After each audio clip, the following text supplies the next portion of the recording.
Konnichiwa minasan, o genki desu ka? J'espère que vous allez bien et aujourd'hui nous nous retrouvons pour un nouveau Kirokiji. Cette fois-ci, parlons de la forêt des suicides. Comme on le sait tous, enfin pour nous adorateurs du Japon, il y a un endroit interdit et maudit où il vaut mieux ne pas aller. Aokigahara. Cette forêt appelée aussi Jukai, vaste étendue d'arbres, est, dit-on, nourrie d'une épaisse couche de lave sur sa surface. Mais avant d'en dire plus, intro.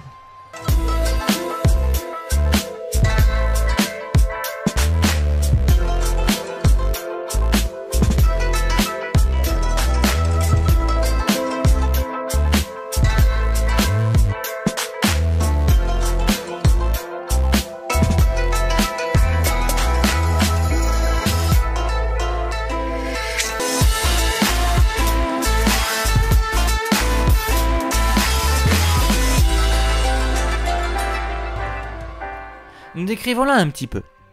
Environnementalement parlant, le climat humide aidant, la végétation a donc poussé en masse. Jusque-là, rien d'extraordinaire.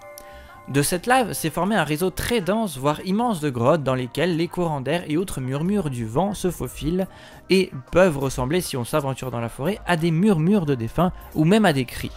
Historiquement, après la dernière éruption du Fujisan, qui aurait duré plus de 10 jours selon les récits, donc ça remonte à très loin, en 864 ou 1770, toujours selon les sources qui restent assez vagues, on parle même de légende presque, la végétation a pu reprendre ses droits et a grandi par-dessus la lave séchée. C'est pour cela que son nom purement symbolique est Jukai, ou mer d'arbres.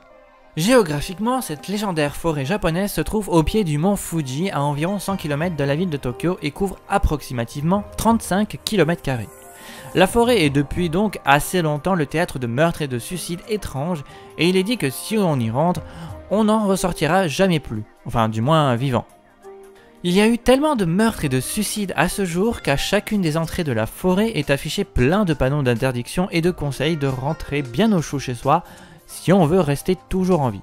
Si vous y pénétrez néanmoins envers et contre tous les avertissements, déjà c'est que vous êtes suicidaire, mais vous risquez de vous faire arrêter puisque des caméras de surveillance ont été placées pour surveiller chaque entrée.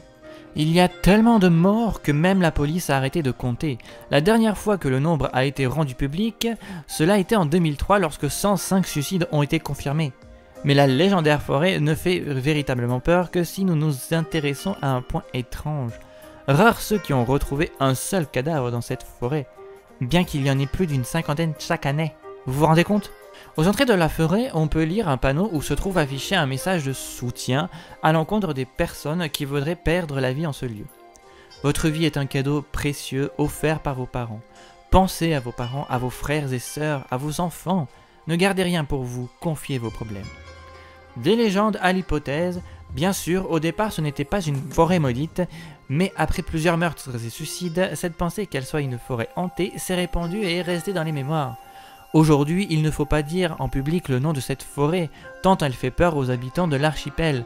Un peu comme il faut taire le nom du méchant de Harry Potter qui commence par un V et finit par un T. Enfin, en français du moins. Il s'avère qu'elle fut connue comme telle seulement à partir des années 1960, lorsque l'écrivain Seicho Matsumoto publia son roman Naminoto. Il y suggère que c'est un endroit idéal pour se suicider ou simplement mourir sans qu'on en retrouve de corps. Peut-être les Yakuza doivent être contents de ces pro-tips. Enfin, chut.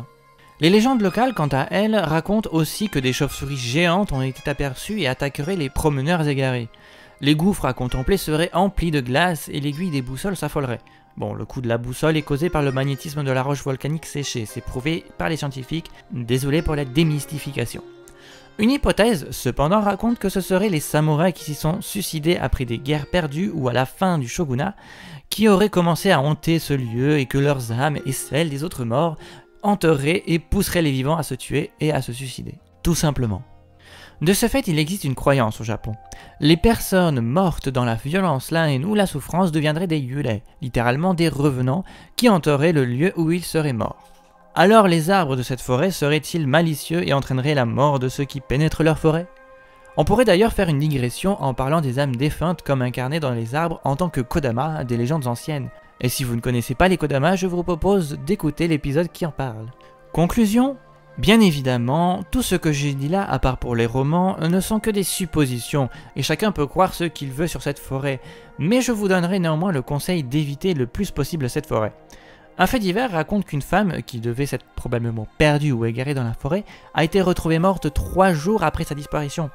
Son mari n'a pu la reconnaître que par son alliance, car les fourmis l'avaient rongée jusqu'aux os.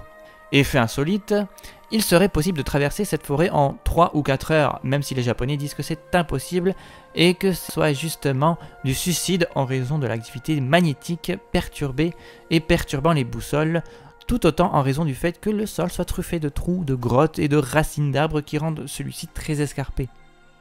Donc vraiment, il vaut mieux éviter d'approcher cet antre tant mystérieux que magnifique qu'est la mer d'arbres, la mer des suicides, Aokigahara, la plaine des arbres verdoyants. Voilà, cet épisode est déjà terminé, j'espère qu'il vous aura plu et vous en aura appris plus. N'hésitez pas à venir en commentaire ou sur les réseaux sociaux. Je vous dis à la prochaine et...